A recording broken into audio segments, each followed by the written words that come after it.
people are like, isn't your work depressing? Does everybody die? And yes, I see a lot of sadness. Like, I have seen a lot of people die. I've been through a lot of funerals, but I've also seen amazing stories of kids recovering and resilience, and people that, like, there's this one boy, every time I see him, I like get tears in my eyes. Like, when I met him, they didn't think he was gonna make it, and he was a little baby, and now he's thriving, and like, thank God. I mean, he has a lot of other medical issues. It's not like cancer's finished and then you're good. Like, it takes a hard hit on the organs and this shuts down and this and whatever, but he's alive and he's playing and he's running around, and like, when he gets into trouble, I always remind the mom, but at least he's here to make trouble. Like, aren't you so happy you get to punish this kid? Like, we didn't know we'd get to this stage.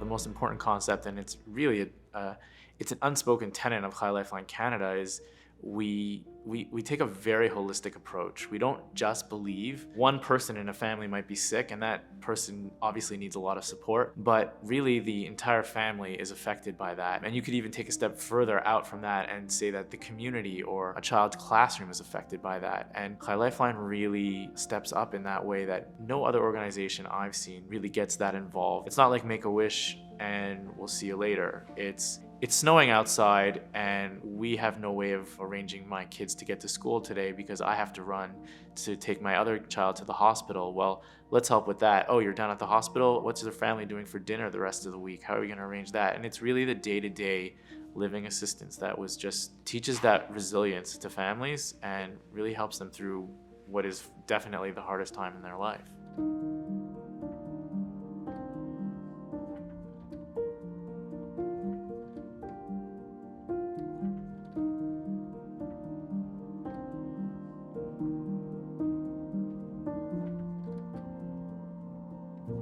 There have been families where sometimes you have to have really hard conversations that other people don't want to have. We've done a lot of work, and I have a lot of experience training in like preparatory death and what that means. Sometimes it's about helping people go through the steps, and if you know someone's dying, what you could do to prepare the rest of the family. If a parent is dying, we would recommend that they try to do family pictures while the family's still intact, and we can, arrange for that, and we can have the parents write letters or make cards or things that will be for future milestones that they're not going to be at, whether that's a graduation or a birthday or an anniversary or maybe a wedding or whatever, things that they know that they won't be at.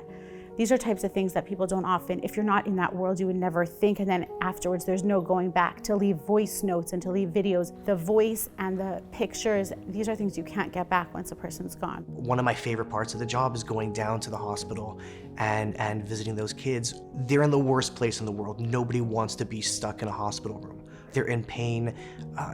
They should be in school having fun with their friends, but they're bored out of their minds in this hospital room. And I get a chance to walk in and spend half an hour with these kids, pull out a game, do something fun, do something crazy, make the kids laugh, right? You walk into the room, you see the kid is really sad and angry, and just to be able to bring a smile to their faces, can't imagine any other job being more rewarding than that.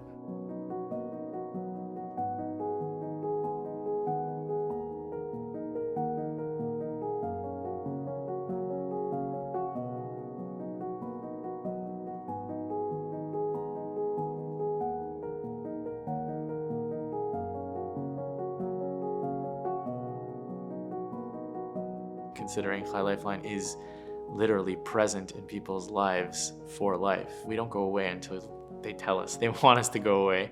And Chai Lifeline is present during a crisis numerous times a day, but even after a crisis, really, we stay involved and we build these therapeutic alliance relationships that are built between our staff and people who are just going through some of the worst things imaginable, and being that support. And seeing families who may have lost a child, or seeing families who have a child who, thank God, is now doing better, they still come to our office. They still want to see our staff 6, 7, 8 years later. They still want us to reach out and say, hey, can we grab a coffee? It's an incredible thing because it's real. It's a real relationship. It's something really that's built, and there's nothing that can ebb away at that. So present for life.